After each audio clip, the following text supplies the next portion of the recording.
नमस्कार, आदाब। आज पूरे देश में किसानों के समर्थन में भारतीय जनता पार्टी को छोड़कर करीब करीब सभी पार्टियों ने किसानों की हिमायत में भारत बंद का ऐलान किया था।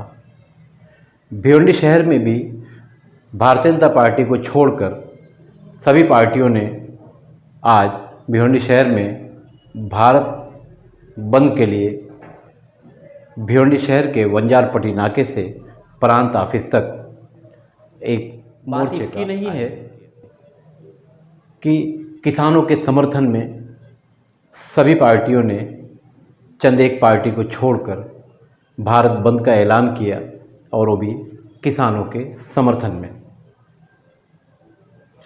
ऐसा क्या हो गया कि देश के अन्नदाता को एक दो पार्टियों को छोड़कर सभी पार्टियों का समर्थन मिलने लगा।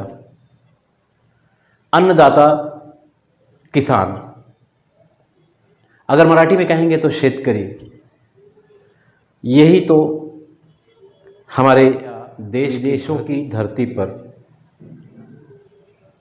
दाना उगाने वाले ये जो लोग हैं, यही हमारे अन्नदाता है। और दाता ऊपर बैठा है कि दिल्ली की बड़ी सीमाओं पर बैठा किसान,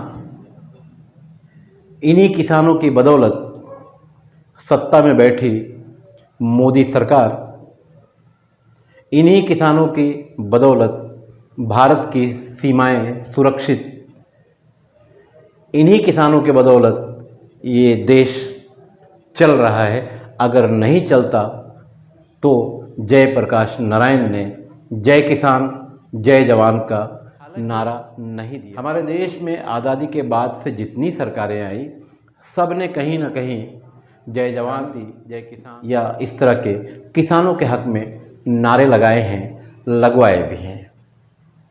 किसानों को खेती के नाम पर छूट भी मिली है, उन्हें दान भी मिला है, अनुदान भी मिला है, मगर बैंकों ने उनसे वसूल के भी लिया है। इस धरती का किसान, इस धरती से मतलब भारत की धरती का किसान पहले से ही कहीं ना कहीं अपनी किसानी की मार को झेल रहा है। या तो बैंक का कर्ज है, या तो किसी अपने का कर्ज है, कहीं ना कहीं कुछ तो कर्ज है। वो खेती इसलिए करता है कि खेती अच्छी हो, फसल अच्छी हो, तो वो अपने परिवार का पालन पोषण या और भी जो उसकी समस्याएं हैं उसे दूर करे।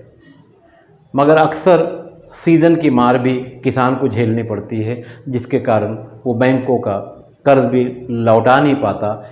ऐसे में सरकार 3 कानून लेकर आ गई किसानों की हित की बात करते हुए।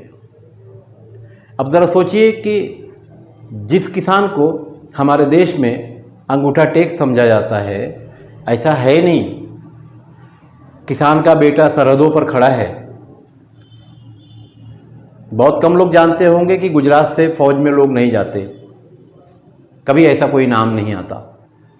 मगर गुजरात को छोड़कर इसी देश के माँ के लाल, इसी धरती के पुत्र भारत की सीमाओं को सुरक्षित रखते हैं और भारत की सीमाओं के लिए कभी कभी गोलियां खाकर शहीद भी होते हैं। उन्हीं का परिवार भारत में दिल्ली की राजधानी को घेरकर पिछले साल से बैठा हुआ है। सरकार सुनने को तैयार नहीं है।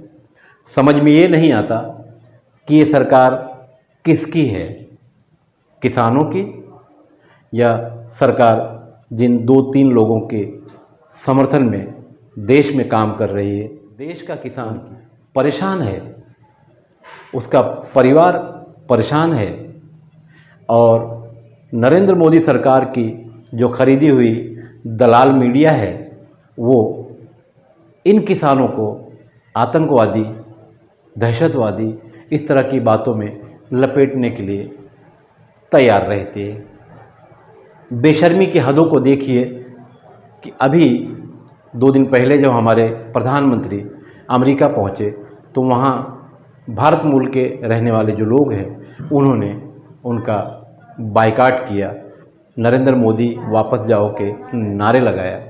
हमारे देश का प्रधानमंत्री विदेश में जाकर सर झुकाता है, बदनाम होता है, लोग नारे लगाते हैं, तो आखिर देश में इस तरह के मामलात क्यों चल रहे हैं कि देश में तो आवाज़ उठ ही रही है, विदेश में भी उठने लगी।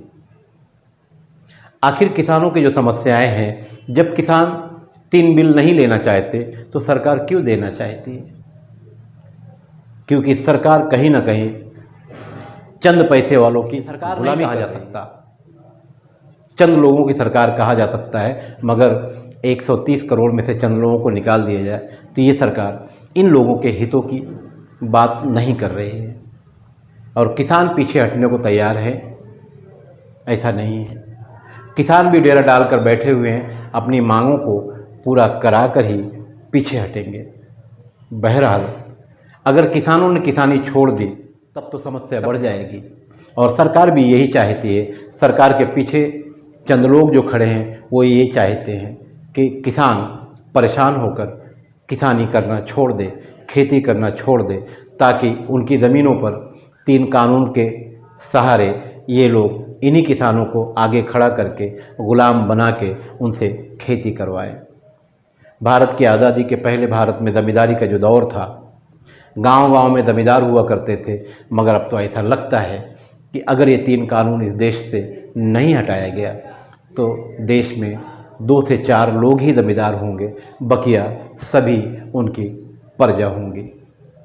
बहरहाल सरकार को अब सोचना चाहिए किसानों के बारे में, मगर कब सोचेगी सरकार, कैसे सोचेगी, ये आने वाले दिनों में देखने को मिलेगा।